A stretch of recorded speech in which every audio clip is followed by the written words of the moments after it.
حضرات بکھرے ہوئے دور دور بیٹھے ہوئے ہیں، برائے کرم سامنے کی طرف تشریف لے آئیں، جتنے بھی دور دور بیٹھے ہوئے ہیں، تاکہ درس قرآن کی برکتیں حاصل ہوں۔ کیونکہ عزیزان محترم، یہ کوئی عام کام نہیں ہے، یہ بہت ہی عظیم کام ہے۔ میرا آپ کے سامنے درس قرآن کو بیان کرنا اور آپ حضرات کا اس کو سننا، یہ ہمارے رب کریم کا کلام ہے جو ہر قسم کے شبہ سے بالا تر ہے، جو تمام قسم کی برکتوں کے اپنے اندر سمیٹے ہوئے ہیں، جس کے سننے سے دنیا کی بھی برکتیں حاصل ہوتی ہے اور آخرت کی بھی برکتیں حاصل ہوتی ہے۔ تو درس قرآن کو نہایت ہی توجہ اور احترام کے ساتھ سننا چاہیے۔ تو قرآن کی یہ آیتیں ہیں اور ہر آیت کے تحت علماء نے لکھا کہ 6,000 علوم ہیں، تو ان کی تفسیر کرنا تو بہت بڑی بات ہے۔ میں تو آپ کے سامنے اس کا معنی بیان کرتا ہوں جو ہمیں قرآن کا معنی سمجھنے میں آسانی ہو جائے۔ پھر ہم آغاز کرتے ہیں۔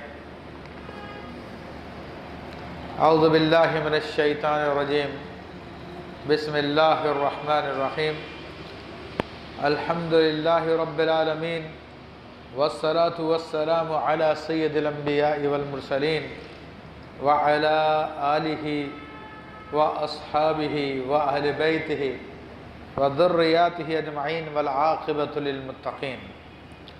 قال اللہ تبارک و تعالی فی کلامہ المجید والفرقان الحمید، بسم اللہ الرحمن الرحیم،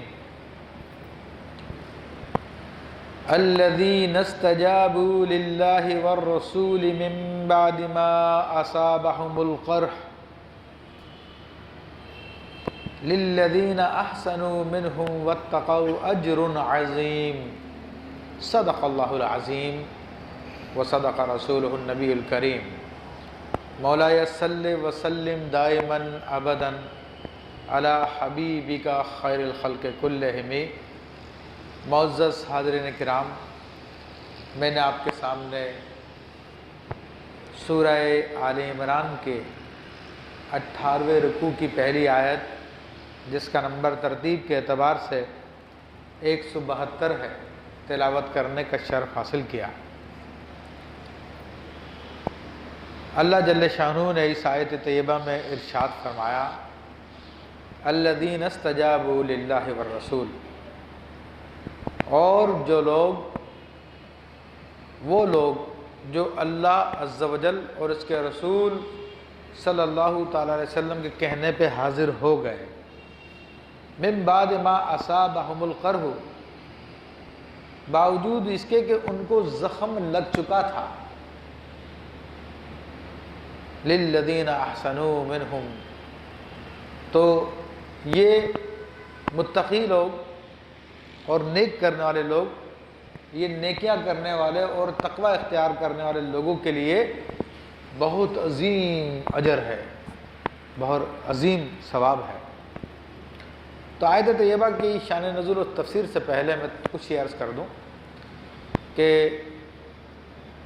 بہت پیچھے سے غزوہ احد، غزوہ بدر کا ذکر چل رہا ہے، اور غزوہ بدر میں شہید ہونے والے کا تذکرہ آخری درس میں نے کیا تھا کہ اللہ تبارک و تعالیٰ نے ان کے بارے میں فرمایا کہ وہ زندہ ہیں، ان کو رزق بھی دیا جاتا ہے اور وہ خوش ہیں بہت۔ اس کے علاوہ آنے والے مسلمانوں کے بارے میں خوشیاں منا رہے ہیں، یعنی انہیں پتا کہ ہمارے بعد جو مسلمان بچے ان کا کیا انجام ہوگا، اس پہ وہ خوشیاں منا رہے ہیں۔ تو اس آیت میں تو اللہ تبارک و تعالیٰ نے شہید ہونے والے مسلمانوں کے احوال کو بیان کیا۔ اس آیت طیبہ میں جو مسلمان زندہ رہ گئے تھے، جو غازی تھے غزوہ احد میں، اللہ تعالیٰ ان کے حالات کو بیان کر رہا ہے۔ یہ دونوں آیتوں کا ربط ہے آپس میں۔ اب یہ جو فرمایا گیا کہ وہ لوگ جنہوں نے اللہ رسول کی بات پہ لبیک کہی اور زخم لگنے کے باوجود وہ حاضر ہو گئے ہیں، تو ان لوگوں کے لیے، یہ متقی نیکی کرنے والے لوگ، ان کے لیے بڑا اجر عظیم ہے۔ یہ کس موقع پہ آیت طیبہ نازل ہوئی، اس کے بارے میں مفسرین نے کئی آراء لکھی ہیں، لیکن جو سب سے زیادہ قرین قیاس نظر آتی وہ یہ ہے کہ جب غزوہ احد میں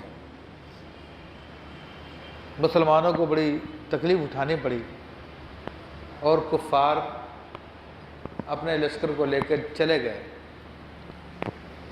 تو کافی دور جا کے ان لوگوں کے دل میں خیال آیا، ہفتے کے دن غزوہ احد ختم ہوئی تھی اور مسلمان واپس مدینہ منورہ میں آ گئے تھے، تو اگلے دن جو ہے ان کافروں کے دل میں خیال آیا کہ افسوس ہم نے آئے بھی لیکن مسلمانوں کو ختم بھی نہیں کیا، نہ ان کے بندے ہم نے قیدی بنائے، نہ ان کی عورتوں کو ہم نے باندیا بنایا، اور سب کچھ ہم چھوڑ کے آگے، تو ایک دوبارہ حملہ کرتے ہیں کہ ان کو سرے سے ہم نیست و نابود کر دیں۔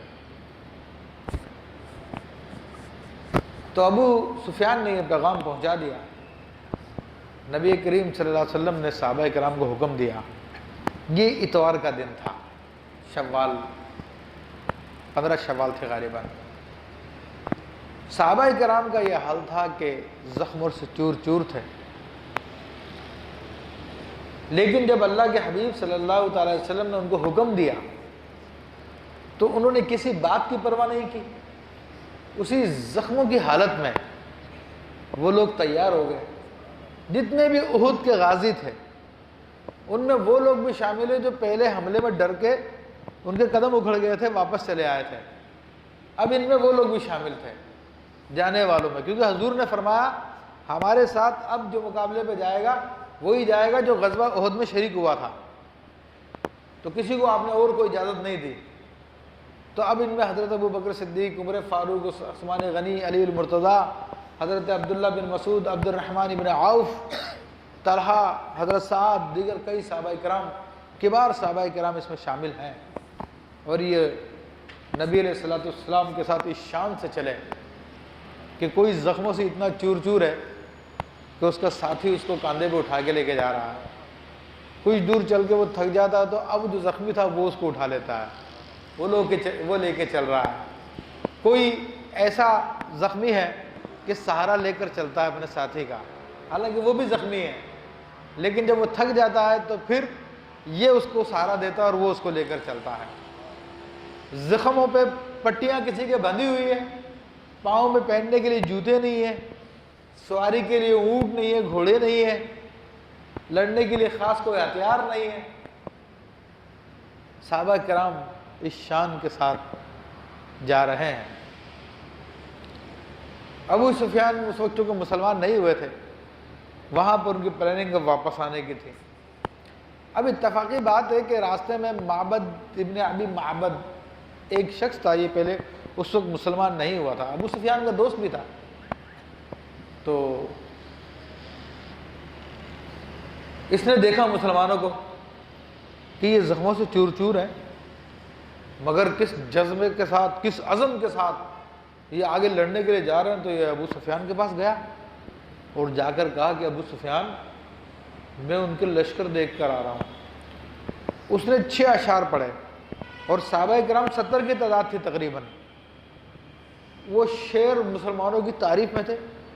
اس نے کہا کہ وہ زخمی شعر ہیں، وہ جس طرح سے آ رہے ہیں لگتا ہے تمہاری چٹنی بنا دیں گے، آج تمہیں زندہ نہیں چھوڑیں گے یہ لوگ۔ تو ابو سفیان نے جب یہ سنا تو ان کے دل میں خوف پیدا ہوا، ان کے لشکر کے دل میں خوف پیدا ہوا اور وہیں سے دم دبا کے بھاگ گئے۔ بہرحال بعد میں اللہ تبارک و تعالیٰ نے کرم فرمایا، حضرت ابو سفیان رضی اللہ تعالیٰ مسلمان ہوئے اور سچا ان کا اسلام تھا۔ بعض بد مذہب فرقے تو ان پہ اعتراض کرتے ہیں تو وہ اپنے آپ پہ اعتراض کرتے ہیں دراصل، کیونکہ صحابہ کرام جو بھی الحمدللہ مسلمان ہوئے، جو قریشی تھے ان میں منافقت نہیں تھی، یا کافر ہیں یا مسلمان ہیں اور کھل کے ہیں جو کچھ بھی ہے، تو بہرحال بڑے سچے مسلمان ہوئے اور بڑی اسلام کی خدمت کی پھر آپ نے بعد میں، پھر اسلام کے لیے بڑے آپ نے جہاد کیے، آپ کے بچوں نے جہاد کیے۔ حضرت امیر معاویہ رضی اللہ تعالیٰ کے یہ والد ہیں ابو سفیان رضی اللہ تعالیٰ۔ تو اس موقع پہ صحابہ کرام جب وہاں پر پہنچے ہوئے تو یہ کفار بھاگ چکے تھے، لیکن آپ دیکھیے کہ کتنے سخت حالت میں صحابہ کرام نے لبیک کہی، تو اب اللہ تبارک و تعالیٰ اپنے نبی علیہ السلام کے صحابہ کی تعریف بیان فرما رہا ہے۔ یہ آیت صحابہ کی نعت ہے، صحابہ کی تعریف و توصیف ہے کہ جن لوگوں نے اللہ رسول کی بات لبیک کہی، باوجود یہ کہ ان کو زخم لگ چکے تھے، یہ نیکیاں کرنے والے لوگ ہیں، یہ تقوی اختیار کرنے والے لوگ ہیں، ان کے لیے بڑا اجر عظیم ہے۔ تو اب یہ تمام بد مذہب فرقے جن کی دین کی بنیاد ہی بزرگان دین کی گستاخی پر ہے، صحابہ کرام کے تبرے پر ہے، تو اللہ تبارک و تعالیٰ نے اس فرقے کی جڑ کو کاٹ ڈالا اس آیت طیبہ میں کہ تم صحابہ کے بارے میں گستاخیاں کرتے ہو، اللہ ان کی تعریف بیان فرما رہا ہے۔ پھر ایک اور توجہ والی بات یہ ہے، دیکھیں پکارا تھا رسول اللہ صلی اللہ علیہ وسلم نے، آؤ جہاد پہ چلو، لیکن اللہ فرماتا ہے جنہوں نے اللہ اور اس کے رسول کی آواز پہ لبیک کہا، تو پتہ چلا جو رسول اللہ کا معاملہ وہ اللہ کا معاملہ ہے، جو اللہ فرمائے وہ رسول نے فرمایا، جو رسول نے فرمایا وہ اللہ نے فرمایا، دونوں میں کوئی فرق نہیں ہے۔ اور جو فرق کرتا ہے تو سورہ نساء میں آیت ہے، جو اللہ اور اس کے رسول میں فرق کرتے ہیں وہی کافر لوگ ہیں۔ یہ آیت انشاءاللہ آئے گی تو پھر میں آپ کو تفسیر بیان کروں گا۔ پھر صحابہ کرام کی تعریف کرنا یہ کس کا طریقہ ہوا؟ یہ اللہ کا طریقہ ہوا۔ صحابہ کرام کی تعریف کرنا اللہ تعالیٰ کا طریقہ ہے، حضور علیہ السلام کی تعریف کرنا اللہ کا طریقہ ہے۔ صحابہ کی تعریف اس لیے کی جا رہی ہے کہ یہ رسول اللہ کے محبوب ہیں، محبوب کے محبوب ہیں، تو اللہ تعالیٰ اپنے محبوب صلی اللہ علیہ وسلم سے محبت فرماتا ہے، تو ان سے جو محبت کرتا ہے ان سے بھی اللہ تعالیٰ محبت کرتا ہے۔ تو پتہ چلا کہ اللہ کا اگر تقرب حاصل کرنا ہے تو پھر سرکار دو عالم صلی اللہ علیہ وسلم سے محبت کرو، اور سرکار دو عالم صلی اللہ علیہ وسلم محبت کریں گے تو اللہ کے محبوب بن جائیں گے۔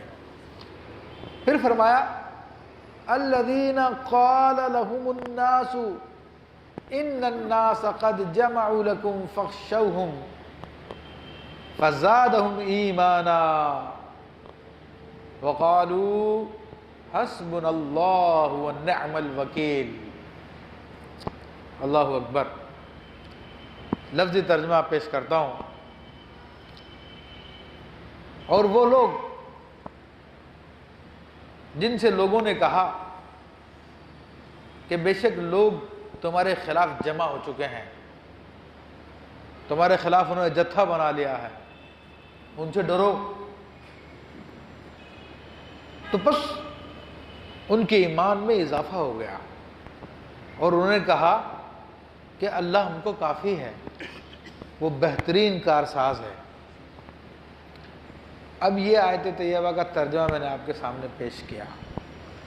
پس منظر کیا ہے اس کا؟ پس منظر یہ ہے کہ جب غزوہ احد ختم ہوا تھا تو اس وقت جو کہ کافروں کے لشکر کے سردار ابو سفیان تھے، تو انہوں نے نبی علیہ السلام جاتے جاتے حضور علیہ السلام کو مخاطب کر کر کہا تھا کہ اے محمد صلی اللہ علیہ وسلم، اگلے سال فلاں فلاں تاریخ پر ہم حمراء الاسد میں، بلکہ یہ بدر کا ایک مقام ہے، کہ اس مقام پر جو ہے ہم تم سے جنگ کرنے آئیں گے۔ تو نبی علیہ السلام نے حضرت عمر فاروق سے فرمایا اس کو جواب دو، اور کہا قبول ہے تمہارا چیلنج۔ تو حضرت عمر فاروق نے جواب دیا ہمیں تمہارا چیلنج قبول ہے، ہم آئیں گے تمہارے مقابلے پہ۔ تو ایک سال بعد جب یہ ٹائم آیا تو کفار مکہ نے تیاری شروع کر دی اسی چیلنج کے لیے، جنگ کے لیے۔ اب دیکھ لیجئے وہ کفر کے لیے لڑ رہے تھے، یہ اسلام کے لیے لڑ رہے تھے، کام ایک ہی تھا مگر مقصد کا فرق تھا۔ بڑا انہوں نے لشکر بنایا، لشکر بنا کے ایک مقام پر وہ پہنچے، وہاں پر انہوں نے پڑاؤ کیا۔ تو اب خدا کی قدرت دیکھیے کہ ان کے دلوں میں ایک مسلمانوں کا خوف طاری ہو گیا، اللہ نے ان کے دلوں میں خوف پیدا کر دیا، ان کی ہمتیں ٹوٹ گئیں۔ اور پھر انہوں نے مشورہ کیا تو سب نے کہا نہیں نہیں نہیں، اس سال ابھی نہیں لڑائی کریں گے، ہم بعد میں لڑائی کریں گے، ابھی تو اس سال قحط پڑا ہوا ہے اور صحیح کھانے پینے کو بھی ہم کو نہیں ملا، جب بارش ہو جائے گی ہمارے اونٹ بھی جناب خوب ان پہ چربی آ جائے گی، ہم بھی دودھ پئیں گے، جسموں میں طاقت آ جائے گی پھر ہم لڑیں گے۔ اب کوئی جانے کے لیے آگے تیار ہی نہیں ہوا۔ تو اس وقت ابو سفیان اس وقت بھی لشکر کے سردار تھے، تو ایک نعیم ابن مسعود نامی شخص جو اس وقت مسلمان نہیں ہوا تھا، وہ وہاں سے گزر رہا تھا، وہ عمرہ کر کے آ رہا تھا مکہ شریف سے، اور وہ مدینہ کے ارد گرد رہتا تھا۔ تو ابو سفیان نے کہا کہ تم مدینہ منورہ جاؤ گے کیا وہاں سے گزروں ہمیں؟ تو آپ نے فرمایا کہ میرا ایک کام کر دو، اگر میرا ایک کام کر دو کہ 10 اونٹ دوں گا میں تمہیں انعام میں۔ میں نے کہا بتاؤ کیا کام ہے؟ کہا کہ تم ایسا کرو کہ مدینہ منورہ میں جا کے مسلمانوں میں یہ خبر پھیلا دو کہ بھائی مکہ شریف والے بہت بڑا لشکر لے کے آ رہے ہیں، بہت بڑا لشکر لے کے آ رہے ہیں، اور ان کے پاس بہت اسلحہ ہے، بہت ساز و سامان ہے، اور وہ تمہاری چٹنی بنا کے رکھ دیں گے مسلمانوں، ان کو جا کے یہ ڈر سنا دو۔ کیونکہ مسئلہ یہ تھا، ابو سفیان نے کہا کہ مسئلہ یہ کہ ہم لوگ یہاں سے واپس جا رہے ہیں اور میں نے چیلنج کیا ہوا، اور ہمیں بدر ہم پہنچے ہی نہیں ہیں، لیکن مسلمانوں کو جب یہ خوفناک اطلاع ملے گی تو ڈر کے ہمارے آئیں گے نہیں، تو ہم پھر لوگوں میں مشہور کر دیں گے ہم تو مقابلے کے لیے نکلے تھے، لیکن جب مسلمانوں کی اطلاع ملی کہ وہ آئے نہیں رہے تو پھر ہم واپس آ گئے، تاکہ ہماری بے عزتی نہ ہو، ناک نہ کٹ جائے، کہ کافر تو ناک کے لیے کرتا ہے۔ اس کے علاوہ پھر اس نے اور لوگوں کو بھی کہا، ان کو بھی پیسے رشوت دی کہ تم جا کے خبر پھیلا دو۔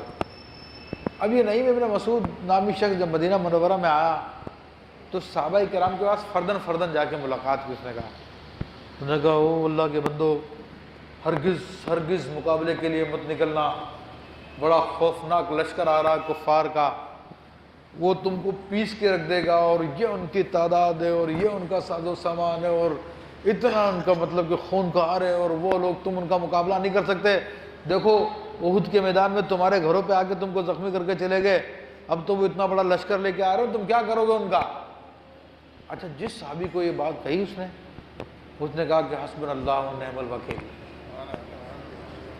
اس نے کہا اللہ ہمارے لیے کافی ہے اور وہ بہترین کارساز ہے۔ دوسرے کے پاس گیا، اس کو جا کے بولا، اس نے کہا حسبنا اللہ و نعم الوکیل، اللہ جو ہے وہ ہمارے لیے کافی ہے، وہ بہترین کارساز ہے۔ تیسرے کو، چوتھے کو، جس کے پاس جاوے وہ زبان سے یہی الفاظ دہرائے کہ حسبنا اللہ و نعم الوکیل، ہمارے لیے اللہ ہی کافی ہے۔ اسی طرح اور لوگوں نے آ کے اطلاع دی، سب نے یہی خبر، سب نے یہی جواب دیا، کیونکہ بات یہ کہ مومن کا بھروسہ نہ ہتھیار پر ہے نہ اپنی طاقت پر ہے، دنیا کی کسی اور چیز پر، اس کا بھروسہ اپنے رب پر ہے، اس کا بھروسہ اپنے رب پر، اس کا توکل اپنے رب پر ہے۔ تو مسلمانوں کو نہ ہتھیار کا شوق تھا، ذوق تھا، نہ طاقت کا کوئی مسئلہ تھا، وہ اپنے رب کو دیکھتے تھے کہ ہمارا رب بہت طاقتور ہے، تو ہم تو اس کے آسرے پہ چلنا ہے۔ تو یہ ایمان پیدا کرنے کی آج بھی ضرورت ہے۔ تو بہرحال صحابہ کرام رضوان اللہ علیہم اجمعین تیار ہوئے نبی علیہ السلام کے کہنے پر، اور آپ علیہ السلام، شاید 150 صحابہ کرام تھے اور کچھ زیادہ، 450 تھے شاید۔ تو صحابہ کرام نکلے نبی علیہ السلام کی معیت میں، اور بدر کا جو مقام جہاں پہ مقابلہ ٹھہرا تھا وہاں پر جا کے آپ نے پڑاؤ کیا تو وہاں پر کوئی کافر موجود نہیں تھا۔ اچھا، اتفاق کی بات ہے، جو جنگ کے ایام تھے وہ میلے کے ایام بھی تھے، وہاں پہ عرب کا ایک میلہ لگتا تھا ان دنوں میں، جس میں سارے عرب کے قبائل جمع ہوتے تھے۔ انہوں نے مسلمانوں سے پوچھا تم یہاں پر کیوں؟ کہا قریش مکہ نے تو چیلنج کیا تھا ہم کو، ہم لوگ تو مقابلے کے لیے آئے ہیں، وہ لوگ نہیں آئے یہاں پر۔ اب جو ان کی بے عزتی ہوئی، پورے عرب کے اندر بات پھیل گئی، یہاں تک کہ اس لشکر کے بارے میں مشہور ہو گیا کہ یہ لشکر ستو کھانے والا لشکر ہے، یہ کھانے پینے کے لیے گیا تھا اس لیے کھا کر واپس سے آ گیا۔ بڑی ان کی ذلت ہوئی، رسوائی ہوئی، بڑی بے عزتی ہوئی۔ اچھا، مسلمانوں کو بڑا فائدہ ہوا کہ مسلمان جو تھوڑا بہت سامان اپنے ساتھ لے کے گئے تھے وہ میلے کے اندر مسلمانوں نے بیچا، بڑا نفع کمایا الحمدللہ۔ تو اللہ تعالیٰ نے دونوں طرح سے ان کو عزت عطا فرمائی، کسی صحابی کو کوئی خراش نہیں آئی، تو اللہ تبارک و تعالیٰ اسی بات کو ذکر فرما رہا ہے۔ اب یہ بھی صحابہ کی تعریف ہے، الذین قال لهم الناس، وہ جن سے لوگوں نے کہا کہ ان الناس قد جمعوا لکم، تمہارے لیے لوگوں نے بہت بڑا لشکر جوڑ لیا ہے، تم مت جانا مت، فخشوہم، ان سے ڈر جاؤ، ان کے مقابلے کے لیے مت نکلنا۔ تو ان کا ایمان اور زائد ہو گیا، زادہم ایمانا، ان کا ایمان اور زائد ہو گیا اور بڑھ گیا۔ وقالو، اور وہ بولے حسبنا اللہ و نعم الوکیل، اللہ ہمارے لیے کافی ہے، وہ بہترین مددگار ہے، وہ بہترین وکیل ہے، وہ بہترین کارساز ہے۔ تو یہ صحابہ کرام کی ایک تعریف ہے۔ پھر فرماتا اللہ تعالیٰ فَانْقَلَبُوا بِنِعْمَةٍ مِّنَ اللَّهِ وَفَضْلٍ، اور تو وہ لوگ جو صحابہ کرام جنہوں نے کہا تھا کہ اللہ ہمارے لیے کافی ہے اور وہ بہترین کارساز ہے، تو وہ لوگ دوبارہ پلٹے، وہاں پر میدان سے واپس آئے، بِنِعْمَةٍ مِّنَ اللَّهِ، اللہ کی نعمت کے ساتھ، وَفَضْلٍ، اس کا فضل لے کر آئے، لم یمسسوا السوء، اور ان کو کوئی برائی نہ پہنچی۔ یعنی مسلمانوں کو اللہ نے ظاہری نعمتیں بھی عطا فرمائی اور پھر باطنی نعمتیں ثواب بھی عطا فرمائے، ان کے درجات بھی بلند فرمائے، اور ان کو ایک کانٹا تک نہیں چبھا، الحمدللہ۔ اور پورے عرب میں کفار مکہ کی ناک کٹ گئی۔ پھر اللہ فرماتا واتبعوا رضوان اللہ، اور وہ اللہ کی خوشی پہ چلے، اللہ کی رضا پہ چلے، واللہ ذو فضل عظیم، اور اللہ تبارک و تعالیٰ بڑے فضل والا ہے، عظیم فضل والا ہے۔ تو یہ اللہ تبارک و تعالیٰ نے صحابہ کرام کی کیفیت کو بیان کیا۔ اب دیکھیے ہمارا رب کریم صحابہ کی تاریخ بیان کر رہا ہے، اور یہ الحمدللہ اہل سنت کا طریقہ ہے۔ اب یہاں پر چند ایک باتوں کی طرف توجہ دلاؤں گا اس آیت طیبہ میں۔ ایک تو یہ کہ مسلمانوں کو پروپیگنڈے سے ڈرنا نہیں چاہیے۔ دشمن پروپیگنڈا کرتا ہمارے خلاف، اس نے یہ ہتھیار آزاد کر لیے، اس نے وہ ایجاد کر لی، اس نے سیٹلائٹ سسٹم بنایا ہوا، وہ جو ہے جناب ہر چیز کو دیکھ رہا، ہر حرکت کو دیکھ رہا۔ ابے بھائی اتنا فن خان ہے وہ، تو پاکستان کا ایٹمی پروگرام کیوں نہیں تباہ کر دیتا؟ وہ افواہیں بہت چھوڑی ہوئی ہے، ایسی افواہیں چھوڑی ہے معاذ اللہ۔ اب تو ہمارے لوگ ذہنی طور پہ اتنے ان کے غلام ہو گئے، سمندر میں اگر طوفان آتا تو کہتے ہیں کہ جناب وہ کفار نے جو ہے کوئی سسٹم بنا لیا، وہ اپنے مرضی سے طوفان بھی پیدا کر دیتا سمندر میں۔ زلزلہ آئے تو کہتے ہیں ہاں نہیں انہوں نے کوئی سسٹم بنایا اس لیے ہمارے علاقوں میں زلزلہ آ رہا۔ اس قسم کی باتیں کرنے لگے، اتنے ان سے ذہنی طور پہ مرعوب ہو گئے، اتنے ان سے ڈرنے لگے ہیں۔ اور یہ عام آدمیوں کی بات نہیں کر رہا، بڑے پڑھے لکھے لوگوں کی بات کر رہا ہوں میں۔ وہ کہتے ہیں کہ جناب امریکہ کے پاس ایسی ٹیکنالوجی آ گئی ہے کہ وہ سمندر میں طوفان برپا کر دیتا جہاں پہ چاہتا ہے، اس کے پاس ایسی ٹیکنالوجی آ گئی ہے کہ زمین میں زلزلے پیدا کر دیتا ہے۔ اور بھائی اتنی بڑی ٹیکنالوجی اس کے پاس آ گئی ہے تو ہر سال وہاں پہ برف کے طوفان آتے ہیں، ان کو کیوں نہیں روک لیتا؟ وہ ہر سال وہاں پہ سمندر نکل کے شہروں میں آ جاتا ہے، ان کو کیوں نہیں روک لیتا؟ وہ فلوریڈا کے جنگلوں میں ہر وقت آگ لگی رہتی ہے، پورا سال لگی رہتی ہے، کیوں نہیں روک لیتا وہ؟ تو یہ اللہ پہ توکل نہ ہونے کی وجہ سے غیر اللہ کا اتنا خوف دلوں میں بیٹھ گیا ہے۔ تو یہ اس بات کی دلیل ہے کہ آپ کے دل میں اللہ کا خوف نہیں ہے، کیونکہ دل میں ایک وقت میں ایک ہی خوف ہو سکتا ہے، یا تو اللہ کا یا غیر اللہ کا۔ تو جب غیر اللہ کا خوف موجود ہے تو پھر اللہ کا خوف نہیں ہے، اور جب اللہ کا خوف نہیں ہے تو ایمان بھی نہیں ہے۔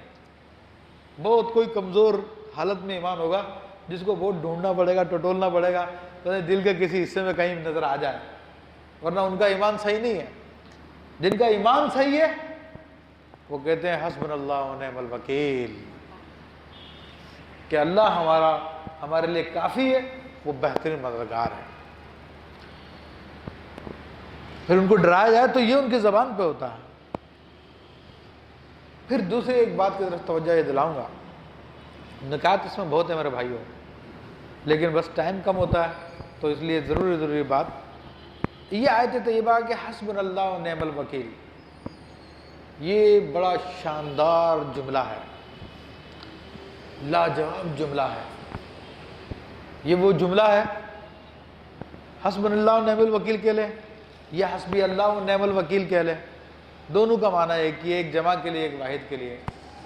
جب سیدنا ابراہیم علیہ السلام کو نار نمرود میں ڈالا جا رہا تھا تو اس وقت آپ کے زبان اقدس میں یہی کلمہ تھا، حسبنا اللہ و نعم الوکیل۔ اور حدیث کریمہ میں اس کی بڑی فضیلت آئی ہے کہ یہ مشکلوں کو حل کرنے کے لیے ہے، یہ دشمنوں کے مقابلے کے لیے تیر بہدف ہے۔ حضور علیہ السلام پر کوئی مشکل آتی تھی تو ام المومنین عائشہ صدیقہ رضی اللہ فرماتی ہیں کہ حضور علیہ السلام ایک لمبا سانس لے کر اپنے سر پر اور داڑھی پہ ہاتھ پھیرتے تھے اور کہتے تھے حسبی اللہ و نعم الوکیل۔ یہ حضور علیہ السلام کی عادت ہے، یہ وہ عظیم کلمہ ہے جس سے ہم لوگ غافل ہیں۔ میرے بھائیوں، اس کلمے کی جتنی تعریف کی جائے کم ہے، کیونکہ اس میں وہ پیغام ہے جو تقریباً انبیاء کی بعثت کا مقصد ہے۔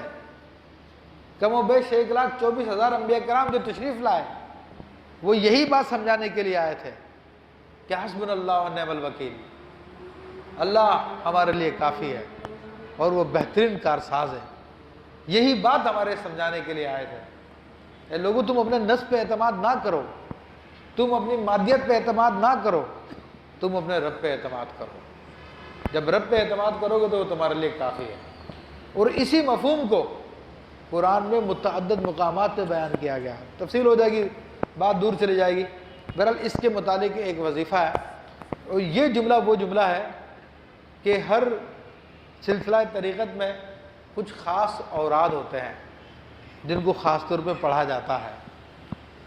یہ جملہ وہ جملہ ہے جو سلسلہ شاذلیہ کا اسم اعظم ہے۔ شاذلی طریقے میں اس جملے کو اسم اعظم کی حیثیت حاصل ہے، اور اس کا امام شاذلی نے وظیفہ بتایا کہ 450 مرتبہ اس کو پڑھا جاتا ہے ہر کام کے لیے، کتنی بڑی مشکل کیوں نہ ہو وہ اللہ تعالیٰ حل فرما دیتا ہے، کتنا بڑا دشمن کیا نہ ہو آپ کا کچھ نہیں بگاڑ سکتا۔ تو امام شاذلی نے جو وظیفہ بتایا وہ یہ کہ حسبنا اللہ و نعم الوکیل 450 مرتبہ، پھر فانقلبوا بنعمت من اللہ وفضل لم یمسسہم سوء یہ 6 مرتبہ، اور پھر واتبعوا رضوان اللہ واللہ ذو فضل عظیم یہ 1 مرتبہ۔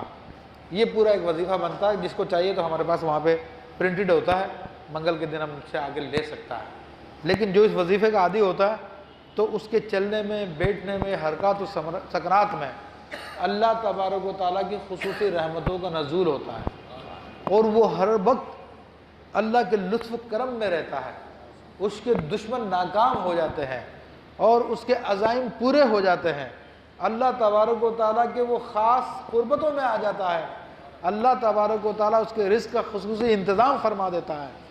بڑا اعلیٰ جملہ میرے بھائیوں، اور حدیث شریف میں آتا ہے، غالباً مجھے صحیح تعداد معلوم نہیں، یاد نہیں آ رہی، کہ جو 9 دفعہ صبح اس جملے کو بول دے تو شام تک، اور جو شام کو 9 دفعہ بول دے تو صبح تک اس کا کوئی کام نہیں رکتا۔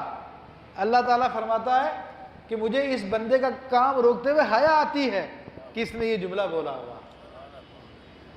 اب اندازہ کر لیجیے کیا چیز ہے، کیا کمال اس آیت طیبہ کا۔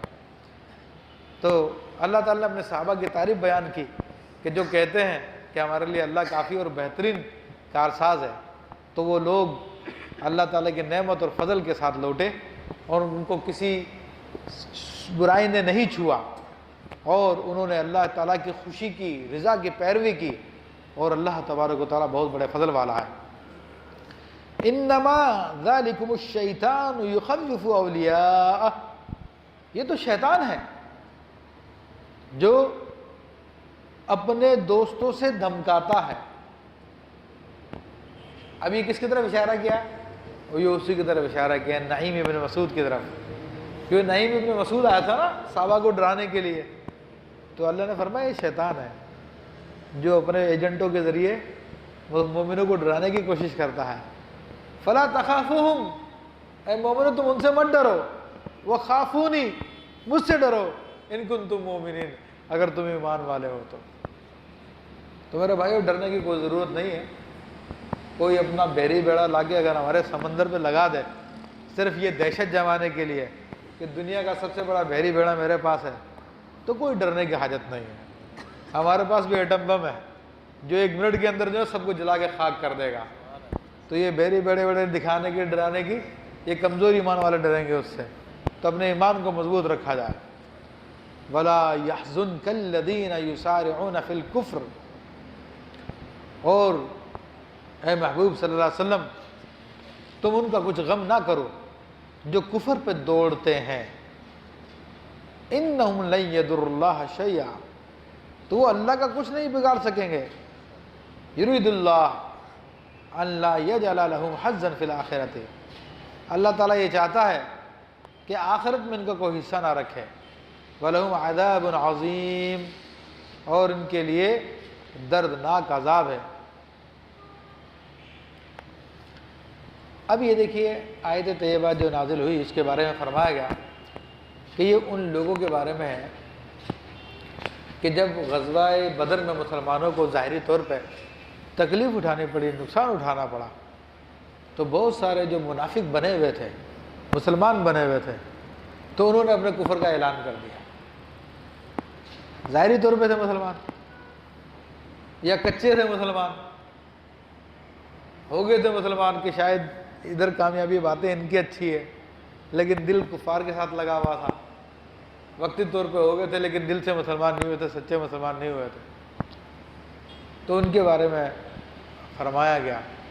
کیونکہ وہ کافر ہوئے تو اللہ کے حبیب صلی اللہ علیہ وسلم کو بڑا غم ہوا، بڑا افسوس ہوا کہ یہ لوگ جہنم کا ایندھن بنیں گے، کیونکہ حضور علیہ السلام اپنی امت کے بارے میں بڑے حریص تھے،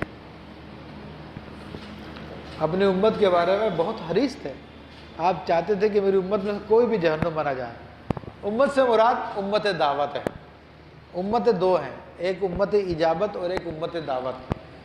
امت اجابت میں حضور کی صرف وہی لوگ داخل ہیں جو مسلمان و مومن ہیں، یہ امت اجابت کہلاتی ہے۔ اور امت دعوت وہ ہے جو آپ علیہ السلام کے اعلان نبوت کے بعد سے قیامت تک جتنے لوگ آئیں گے وہ سب آپ کی امت دعوت ہے، کہ جن کو آپ نے دین کی دعوت دی۔ تو اللہ تبارک و تعالیٰ یہی فرما رہا ہے کہ حبیب صلی اللہ علیہ وسلم ان لوگوں کا کفر میں دوڑنا، یہ بڑی جلدی کافر ہو گئے، تو اس سے آپ غم نہ کریں، تسلی دی اپنے حبیب کو، کیونکہ اللہ کو پتا ہے کہ میرے نبی علیہ السلام بہت حریص ہے، اپنے دل پہ بہت غم لے لیتے ہیں لوگوں کے گمراہ ہونے کی وجہ سے، لوگوں کے کفر میں جانے کی وجہ سے، تو اللہ تسلی دے رہا ہے۔ اب یہ دیکھیں ناز برداری اپنے حبیب صلی اللہ علیہ وسلم کی، فرمایا کہ انہم لن یضروا اللہ شیئا، اے حبیبی اللہ کا کچھ نہیں بگاڑیں گے۔ اللہ تبارک و تعالیٰ نے ان کو کفر کے باوجود بڑی ڈھیل دی ہوئی ہے، دنیا ان کو دی ہوئی ہے، دنیا کا مال و دولت ان کے پاس ہے، دنیا کی بہت چیزیں ان کے پاس ہے، اچھی صحت ان کے پاس ہوتی ہے، لمبی عمریں ان کے پاس ہوتی ہے، بڑے ترقی یافتہ ان کے پاس چیزیں ہوتی ہیں، تو آپ اس سے فکر نہ کریں، یہ اللہ تبارک و تعالیٰ کی ایک تدبیر ہے۔ فرماتا یرید اللہ، اللہ یہ چاہتا ہے اللہ یجعل لہم حظا فی الآخرۃ، کہ ان کا آخرت میں کوئی حصہ نہ ہو، انہوں نے جو کچھ کرنا دنیا میں جتنے مزے کر رہے ہیں ان کو یہاں پہ کرا دیا جائے، جو ختم ہونے والی دنیا ہے اسی میں دے دیا جائے، تاکہ آخرت میں ان کو کچھ نہ دیا جائے۔ جبکہ اس کے مقابلے میں خود حدیث شریف میں آتا کہ اللہ تعالیٰ نے ہم پہ رحم فرمایا کہ ایک ہماری عمریں کم رکھی، دنیا زیادہ عطا نہیں فرمائے ہم لوگوں کو، یہ بھی اللہ کا فضل ہے کہ دنیا کو زیادہ استعمال کرتے تو آخرت کی نعمت سے محروم رہتے، تو یہ بھی اللہ نے ہم پہ فضل فرمایا۔ تو حبیب علیہ السلام کی وجہ سے اللہ نے ہم پہ بہت فضل فرمایا اور دنیا کو ہمارے لیے قید خانہ بنا دیا۔ اور دنیا سجن للمومن، مومن کے لیے قید خانہ ہے لیکن کافر کے لیے جنت ہے۔ تو آج ہم لوگوں کا یہ حال ہے کہ ہم ان کی دنیاوی ترقیاں دیکھتے ہیں، ان کی سائنٹیفک سہولتیں دیکھتے ہیں، تو معاذ اللہ ہم لوگ اس طرف جانے کی کوشش کرتے ہیں۔ تو میرے بھائیو، دنیا ہمارا مومن کی اصل نہیں ہے، اصل تو اس کے رب کریم ہے، اسی کی بارگاہ کی حضوری ہے۔ تو جب بندہ اس مقصد کو بھول جاتا ہے تو پھر دنیا بڑی اچھی لگنے لگ جاتی ہے، چاہتا کہ میں ہمیشہ یہاں پہ رہوں۔ لیکن اللہ فرما رہا ہے کہ یہ دنیا کافروں کے لیے ہے، تاکہ ان کو جو کچھ دینا دنیا میں دے دیا جائے۔ وَلَهُمْ عَذَابٌ عَظِيمٌ، مگر آخرت میں ان کے لیے بہت بڑا عذاب ہے۔ إِنَّ الَّذِينَ اشْتَرَوُا الْكُفْرَ بِالْإِيمَانِ لَن يَضُرُّوا اللَّهَ شَيْئًا وَلَهُمْ عَذَابٌ أَلِيمٌ، اور جن لوگوں نے کفر کو خرید لیا ایمان کے بدلے میں، تو وہ بھی اللہ کو کوئی ضرر نہیں دے سکتے، کوئی تکلیف نہیں پہنچا سکتے، اور ان کے لیے دردناک عذاب ہے۔ اب یہ کس کے بارے میں؟ یہ یہودیوں کے بارے میں، کہ یہودیوں کا مسئلہ یہ تھا کہ پہلے رسول اللہ صلی اللہ علیہ وسلم کے آنے سے پہلے وہ حضور پہ ایمان رکھتے تھے، ٹھیک ہے نا، حضور کا وسیلہ لے کے دعا کرتے تھے۔ وَكَانُوا مِن قَبْلِ يَسْتَفْتِحُونَ عَلَى الَّذِينَ كَفَرُوا، وہ حضور کے نام لے لے کر کفار کے خلاف دعا کرتے تھے۔ فَلَمَّا جَاءَهُمْ، جب وہ رسول اللہ صلی اللہ علیہ وسلم ان کے پاس آئے، مَا عَرَفُوا، انہوں نے نہیں پہچانا، وَكَفَرُوا بِهِ، اور حضور کا انکار کر دیا، تو یہ انہی کی طرف اشارہ ہو رہا کہ پہلے حضور پہ ایمان لائے تھے، پھر یہ یہودی اور عیسائی جو پھر انہوں نے انکار کر دیا، انہوں نے ایمان کے بدلے میں کفر لے لیا، تو فرمایا کہ اللہ کا کوئی نقصان نہیں کریں گے، دنیا ان کو خوب دے دی اللہ نے۔ اب دیکھو پوری دنیا پہ یہودیوں کی پالیسیاں چل رہی ہیں، تو یہ دنیا دینے کی علامت ہے۔ عیسائیوں کے کنٹریز کو دیکھیں، دنیا کے اندر ترقی یافتہ ممالک کہلاتے ہیں، یہ دنیا کی وسعتیں ہیں۔ تو یہ اللہ تعالیٰ فرما رہا ہے کہ دنیا ہم نے ان کو دی ہے، وَلَهُمْ عَذَابٌ عَلِيمٌ، مگر ان کے لیے بڑا دردناک عذاب ہے۔ فرمایا وَلَا يَحْسَبَنَّ الَّذِينَ كَفَرُوا أَنَّمَا نُمْلِي لَهُمْ خَيْرٌ لِأَنفُسِهِمْ، اور ہرگز کافر اس گمان میں نہ رہے کہ ہم نے جو ان کو مہلت دی ہے یہ ان کے لیے بہتر ہے۔ اب دنیا کے اندر دیکھیے، اب موازنہ کیجئے، مسلمان کنٹریز کے اندر عموماً بیماریاں بھی پائی جائے گی، جبکہ ان کی یہاں پہ بڑی مچھر بھی نظر نہیں آتا، وہاں پہ دیگر یہاں پر دنیا کی سہولتیں کم ہے، وہاں پہ دنیا کی سہولتیں بہت زیادہ ہیں۔ وہاں پہ کوئی مریض ہو جائے یورپ امریکہ میں، تو عام غریب آدمی بھی تو ان کا ہیلی کاپٹر لینے کے لیے ایمرجنسی میں آ جاتا ہے، اور ہیلی کاپٹر میں لے کر اس کو ہاسپٹل لے کے پہنچ جاتے ہیں۔ بڑے ان کے معاملات ہیں۔ یہاں پر یہ حال ہے کہ لوگوں کو کھانے کے لیے نہیں ملتا، لوگ پریشان ہوتے ہیں۔ وہاں پر آپ وہاں پر جائیں، وہاں پہ کتوں کے لیے بڑے اسپیشل قسم کے کھانے ہیں، بلیوں کے لیے اسپیشل قسم کے کھانے ہیں۔ یہاں پہ لوگوں فٹ پاتھ پہ گزارا کر لیتے ہیں، وہاں کی بلیوں اور کتوں کے بستر دیکھیں گے تو آپ حیران رہ جائیں گے کہ ان کو ایسے ایسے گدے بنا کے دیے ہیں بلیوں کتوں کو تو آپ حیران رہ جائیں گے۔ تو یہ اللہ تعالیٰ ان کے لیے فرما رہا ہے کہ دنیا کی ڈھیل ہم نے ان کو دی ہوئی ہے، تو کافر یہ نہ سمجھے کہ ان کے لیے بڑی اچھی ہے یہ۔ فرما رہا ہرگز گمان نہ کرو تم، ان کو چاہیے کہ نہ گمان کرے کہ جو ڈھیل ہم نے ان کو دی ہوئی ہے یہ ان کے حق میں بہتر ہے۔ یہ سمجھ رہے کہ جناب ہمیں تو مزے ہیں، ہمارا عقیدہ بھی صحیح ہے، ہم ہر طریقے سے ٹھیک ہے، تو اللہ فرما نہیں، ایسا نہیں ہے۔ کیوں مہلت دی ہے؟ اس کا جواب دے رہا ہے، انما نملی لہم لیزدادوا اثما، ہم ان کو مہلت اس لیے دیتے ہیں تاکہ ان کے گناہ اور بڑھ جائیں، خوب دل کھول کے دنیا کے اندر کریں تاکہ پھر ایک دم سے ان کی پکڑ کر لی جائے۔ مومن کو تکلیفیں آتی ہیں، بیماریاں آتی ہیں، تو میرے بھائی آپ کو پتا ہے مومن کو کانٹا بھی چبھتا ہے تو اس کے لیے بہتر ہوتا ہے، اس کے گناہ دھو دیے جاتے ہیں، بیماریاں آتی ہیں ان کی تکلیفیں دھو دی جاتی ہیں۔ جبکہ کفار پہ بیماریاں کم آتی ہیں بہت کم آتی ہیں، اس لیے ان کے معاشرے بڑے صحت مند کہلاتے ہیں، اس لیے وہ اپنے آپ کو فرسٹ ورلڈ کہتے ہیں کہ ان کی دنیا پہلے نمبر کی دنیا ہے، اور مسلمانوں کی دنیا تیسرے نمبر کی دنیا کہلاتی ہے، کیونکہ اللہ نے دنیا کو ہم سے دور رکھا ہوا، ان کو عطا کی ہوئی ہے، لیکن فرما رہا کہ یہ صرف اس لیے کیے تاکہ تم خوب دل کھول کے نافرمانی کرو، پھر جب نافرمانی کرو گے وَلَهُمْ عَذَابٌ مُهِينٌ، تو ان کے لیے بڑی پھر ذلت کا عذاب ہے، پھر اب ان کو کچھ نہیں دیا جائے گا۔ اب اللہ تعالیٰ فرماتا ہے مَا كَانَ اللَّهُ لِيَذَرَ الْمُؤْمِنِينَ عَلَى مَا أَنْتُمْ عَلَيْهِ حَتَّى يُمَيِّزَ الْخَبِيثَ مِنَ الطَّيِّبِ۔ فرماتا کہ اللہ مسلمانوں کو اس حال پہ نہیں چھوڑے گا جس پر تم ہو، فرمایا جب تک جدا نہ کر دے گندے کو ستھرے سے۔ کیا مطلب؟ ظاہری مطلب یہ ہے کہ ابھی تم مسلمانوں تم منافقوں کے ساتھ رہتے ہو، تو منافق تمہارے درمیان میں مسلمان بن کے رہ رہے ہیں، تو ابھی تمہیں پتہ نہیں چل رہا کون منافق ہے کون مسلمان ہے، لیکن زیادہ عرصہ اللہ اس حالت میں نہیں چھوڑے گا تمہیں، بالآخر تمہیں بتا دے گا کہ کون مومن ہے کون منافق ہے، کون گندا ہے کون ستھرا ہے، کون پاکیزہ اور کون خبیث ہے، یہ اللہ فرما رہا تمہیں بتا دے گا۔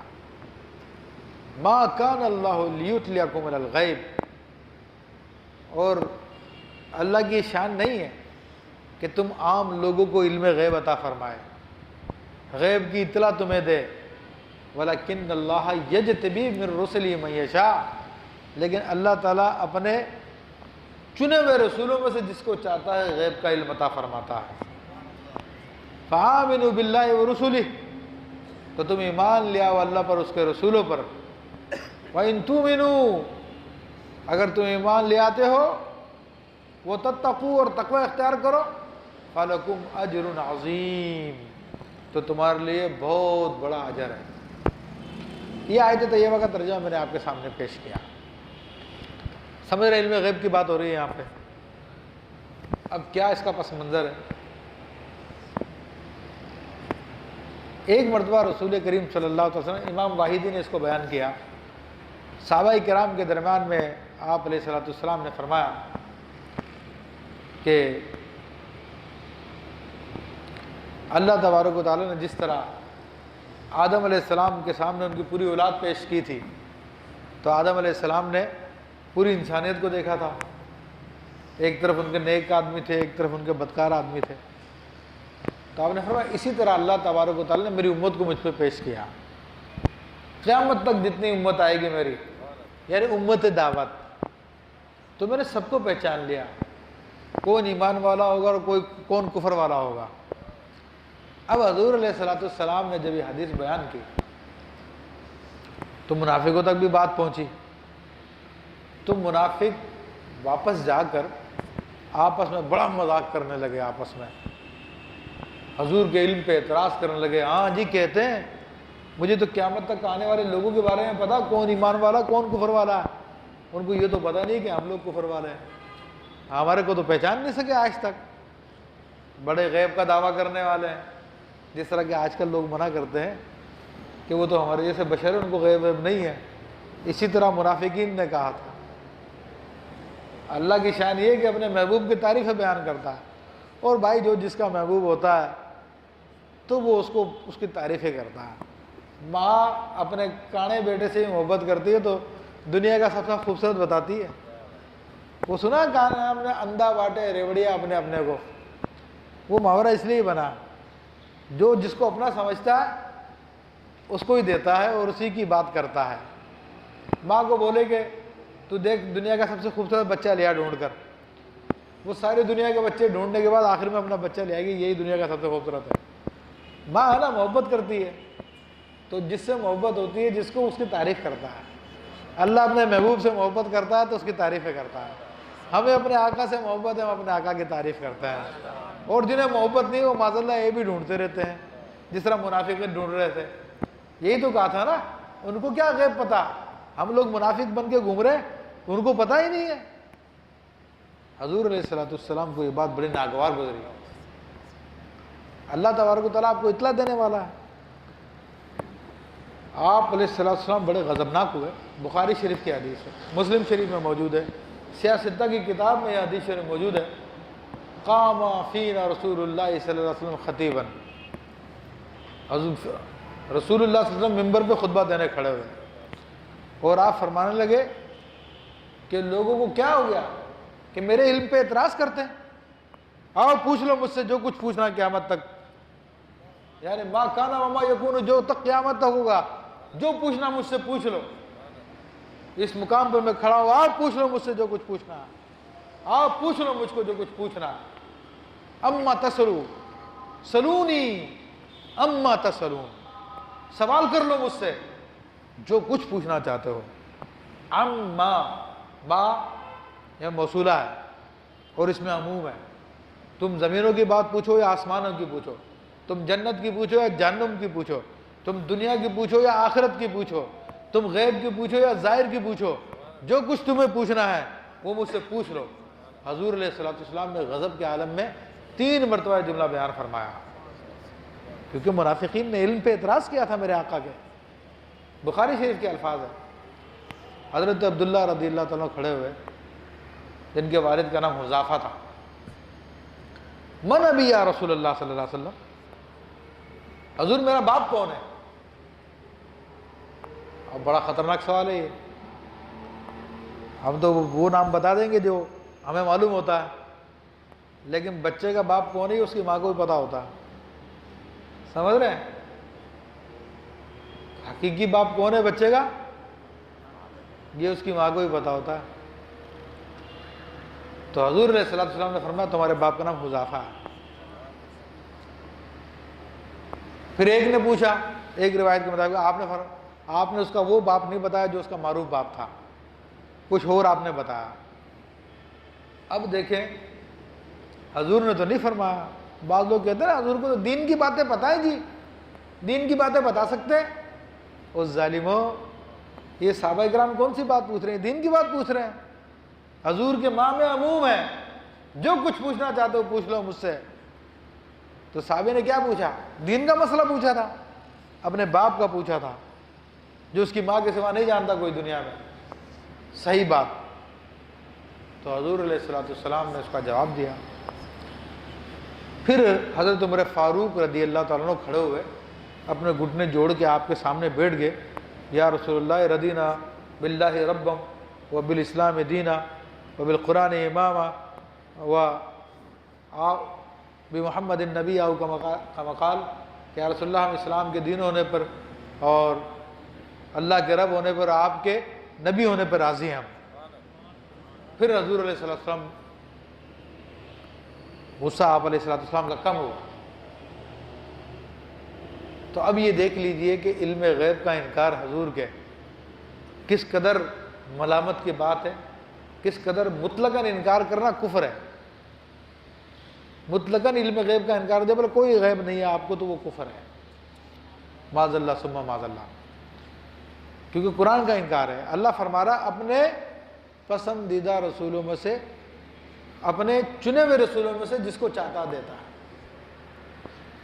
تو یہاں پہ تو اللہ فرما رہا دیتا ہے, علم غیب دیتا ہے, تو اللہ کی عطا سے ہے.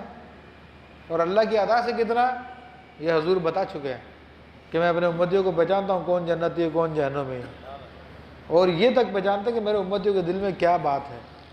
یہ بھی حدیثوں میں موجود ہے, آپ کے علم کی مثال. بلکہ کبھی بعد میں گفتگو کریں گے, ٹائم زیادہ ہو گیا. تو اس آیت طیبہ میں اللہ تبارک و تعالیٰ نے اپنے حبیب, اپنے نبیوں کے بارے میں فرما دیا کہ اللہ اپنے نبیوں کو علم غیب عطا فرماتا ہے. وَلَكِنَّ اللَّهَ يَجْتَبِي مِن رُّسُلِهِ, اللہ اپنے رسولوں میں سے چن لیتا ہے جسے چاہے علم غیب کے لیے. اب اس میں مسئلہ یہ کہ ہم کہتے ہیں حضور کو علم غیب ہے, تو وہ کہاں سے ثابت ہو رہا ہے؟ ایک دفعہ ایسے مناظرہ ہوا, جو لوگ اپنے آپ کو وہابی کہتے ہیں ان سے مناظرہ ہوا. وہ حضور علیہ السلام کا علم کا انکار کرتے ہیں معاذ اللہ.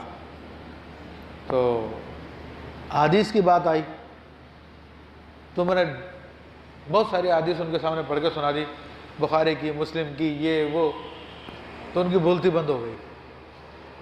پھر کہنے جی قرآن سے بتاؤ، قرآن سے کہاں حضور کو علم غیب ہے؟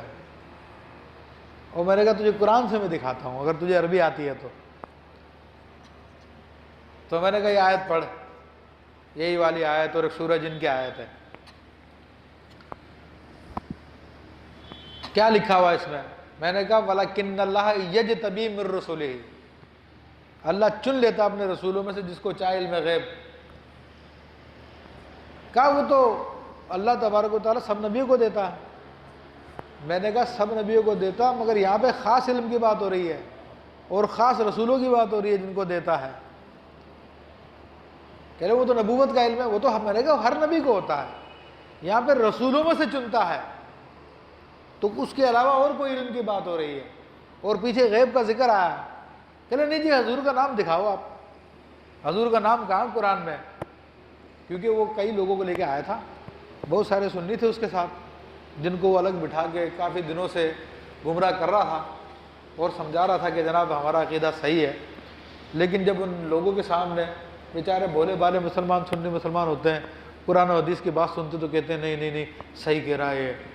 اچھا انہوں نے چند باتیں رٹی ہوتی ہے، جب میرے سامنے آیا اللہ نے اس کو ذلیل کر دیا، اس کی ساری دلیلیں ختم ہو گئی، اب وہ اس بات پہ اڑ گیا کہ قرآن میں حضور کا نام دکھاؤ۔ ابھی میں نے کہا یار حدیثیں اتنی پڑھ کے سنائی تجھے؟ کہ نہیں قرآن میں دکھاؤ۔ میں نے کہا اچھا میں دکھاتا ہوں۔ میں نے کہا عربی آتی ہے تجھے؟ اس کے ساتھ عالم بھی آئے ہوئے تھے، تو میں نے کہا دیکھی اللہ فرما رہا وَلَكِنَّ اللَّهَ يَجْتَبِي مِن رُّسُلِهِ۔ میں نے کہا اجتبا یجتبی یہ فعل ہے عربی زبان میں، یعنی چن لیتا ہے۔ میں نے کہا چننے والا کون ہے؟ کہ لیں اللہ۔ میں نے اس فعل سے اگر فاعل بنائیں گے تو وہ کیا بنے گا؟ میں نے کہا مجتبی بنے گا، یعنی چننے والا کون ہے؟ اللہ، اور اس کو عربی زبان میں کیا کہیں گے؟ مجتبی۔ اور میں نے کہا جس کو چنا ہے وہ کون ہوگا؟ اس کو مفعول کا صیغہ کیا بنے گا؟ کہنے لگا مجتبی۔ میں نے کہا مجتبی نے مجتبی کو علم دیا غیب کا۔ اب تم بتاؤ آدم علیہ السلام مجتبی کہلاتے ہیں، نوح علیہ السلام کا لقب ہے مجتبی، عیسیٰ علیہ السلام کا لقب ہے، موسیٰ علیہ السلام کا لقب ہے، کون سے نبی کا ہے تو صرف محمد الرسول اللہ کو، جن کو محمد مجتبی کہتے ہیں، ان کا لقب ہے یہ، قرآن میں ان کا نام ہے۔ نعرہ تکبیر، اللہ اکبر، نعرہ رسالت، یا رسول اللہ۔ تو اللہ کا شکر ہے اللہ نے قرآن سے ثابت کر دیا کہ یہ مجتبی کو علم دیا اللہ نے، حضور کو نہیں تو پھر کس کو ملا؟ بہرحال اللہ تبارک و تعالیٰ نے ان لوگوں کو جنہوں نے رسول اللہ صلی اللہ علیہ وسلم پہ اعتراض کیا تھا، ان کے علم پہ اعتراض کیا تھا، فرمایا کہ آمنو باللہ و رسولی، یعنی تم کافر ہو چکے ہو، اب دوبارہ ایمان لے آؤ۔ آمنو باللہ و رسولی، ایمان لے آؤ اللہ پر، اس کے رسول پر۔ یہ کس کو کہا جاتا ہے؟ یہ اسی کو کہا جاتا ہے جو پھر جائے۔ فرمایا وَإِن تُؤْمِنُوا، اگر تم ایمان لے آتے ہو، تقوی اختیار کرتے ہو، تو پھر تمہارے لیے اجر عظیم ہے۔ پھر آخری آیت طیبہ میں پڑھ کے ختم کرتا ہوں، وَلَا يَحْسَبَنَّ الَّذِينَ يَبْخَلُونَ بِمَا آتَاهُمُ اللَّهُ مِنْ فَضْلِهِ، اور جو بخل کرتے ہیں اس چیز پر جو اللہ تبارک و تعالیٰ نے انہیں اپنے فضل سے دی، آتاہم اللہ من فضلہ ہوا خیر لکم، ہرگز گمان نہ کرے یہ اچھا ہے۔ یعنی کیا آیت طیبہ میں کیا مفہوم ہے؟ کہ اللہ نے جو اپنے فضل و کرم سے تم کو مال و دولت عطا کیا ہے اور تم اس میں کنجوسی کرتے ہو، بچا بچا کے رکھتے ہو، ضرورت مندوں کو نہیں دیتے ہو، تو اپنی اس حرکت کو اچھا ہرگز مت سمجھو۔ کہیں سمجھ رہے ہو کہ جناب بینک بیلنس بنا رہا ہوں، بڑے پیسے ہو جائیں گے، یہ ہرگز اچھی نہیں ہے، تمہارے لیے اچھی نہیں ہے، بل وہ شر لہم، وہ ان کے لیے بہت بہت بری ہے۔ سَيُطَوَّقُونَ مَا بَخِلُوا بِهِ يَوْمَ الْقِيَامَةِ، اور ان قریب وہ جس مال کے ساتھ بخیلی کرتے ہیں، کنجوسی کرتے تھے، وہ قیامت کے دن ان کے گردنوں میں توق بنا کے ڈال دیا جائے گا۔ وَلِلَّهِ مِيرَاثُ السَّمَاوَاتِ وَالْأَرْضِ، اور اللہ ہی کے لیے زمین و آسمان کی میراث ہے۔ وَاللَّهُ بِمَا تَعْمَلُونَ خَبِيرٌ، اور جو تم کرتے ہو اللہ تمہارے کاموں سے خبردار ہے۔ تب اس آیت طیبہ میں مسلمان کو، کفار کو، دونوں کو ڈرایا گیا۔ وہ مسلمان جن کو اللہ نے اپنے فضل سے مال عطا فرمایا، اگر وہ کنجوسی کرتے ہیں، بخل کرتے ہیں، تو ان کے لیے بہت افسوس کا مقام ہے، بہت خطرے کا مقام ہے۔ یہ سمجھ لو میرے بھائیو، بخل جو ہے وہ کفر پہ لے جاتا ہے انسان کو۔ نبی علیہ الصلوۃ والسلام نے فرمایا بھی کہ بخل، کنجوسی یہ جہنم کا ایک درخت ہے، جو بخل کرتا ہے وہ اس کی شاخ کو پکڑ لیتا ہے، بالآخر وہ شاخ اس کو جہنم میں کھینچ لیتی ہے۔ تو ضرورت مند کو دیکھ کے ضرورت مند کی ضرورت پوری نہ کریں، زکوٰۃ ادا نہ کریں، صدقات نہ دیں، بس اپنا مال ہی جمع کرنے میں لگے رہیں، تو پھر اس کو افسوس، اس کو اپنا انجام دیکھ لینا چاہیے۔ اللہ تعالیٰ نے یہاں پہ بتا دیا، مختصر ہی ہے کہ آج جو لوگ اپنے مال کو بچا بچا کے رکھتے ہیں، حدیث شریف میں آتا ہے کل یہ مال و دولت، بینک بیلنس ایک بڑے اژدہے کی صورت میں آئے گا، اور شدت زہر کی وجہ سے اس کے سر پر 2 چتیاں بنی ہوگی، اور بروز قیامت میدان محشر میں یہ اپنے مالک کے پیچھے دوڑے گا، وہ آگے آگے بھاگے گا، یہاں تک کہ جمپ لگا کے اس کو پکڑے گا اور اس کے کاندھے پہ چڑھ کر اس کے منہ میں اپنا پھن ڈالے گا اور کہے گا میں تیرا مال ہوں جسے تو بچا بچا کے رکھتا تھا۔ یہ حال ہوگا میرے بھائی۔ اس طرح مختلف چیزوں کے بارے میں آیا، جو اونٹ بچا کے رکھتے ہیں تو کاندھے پہ اونٹ سوار ہوگا، جو گائیں بچا رہے ہیں تو گائے سوار ہوگی، وہ بکری بچا رہے ہیں تو بکری سوار ہوگی، مختلف مال کی جو بھی شیپس ہیں وہ کل بروز قیامت آئے گی، کاندھے پہ سوار ہو کے آئے گی۔ تو اللہ تعالیٰ فرما رہا ہے کہ بخل نہ کرو، یہ تمہیں عذاب کا باعث بن جائے گا۔ اور کیوں بخل کرتے ہو؟ کہ تمہارا اپنا مال ہے، تم کہتے ہو میرا مال میرا مال میرا مال، یہ تمہارا مال نہیں ہے، اس کا مالک اللہ تعالیٰ ہے۔ جس طرح تمہاری جانوں کا مالک اللہ تعالیٰ ہے، تمہارے مالوں کا مالک بھی اللہ تعالیٰ ہے۔ فرمائے کہ زمین و آسمان اللہ ہی کی میراث ہے، اور جو تم کر رہے ہو اللہ تعالیٰ اس کو جانتا ہے۔ اسی پہ میں گفتگو ختم کرتا ہوں، اللہ تعالیٰ سے دعا کرتا ہوں کہ اللہ تبارک و تعالیٰ ہمیں قرآن عظیم کو سمجھنے کی توفیق عطا فرمائے۔ آمین بجائے نبی امین۔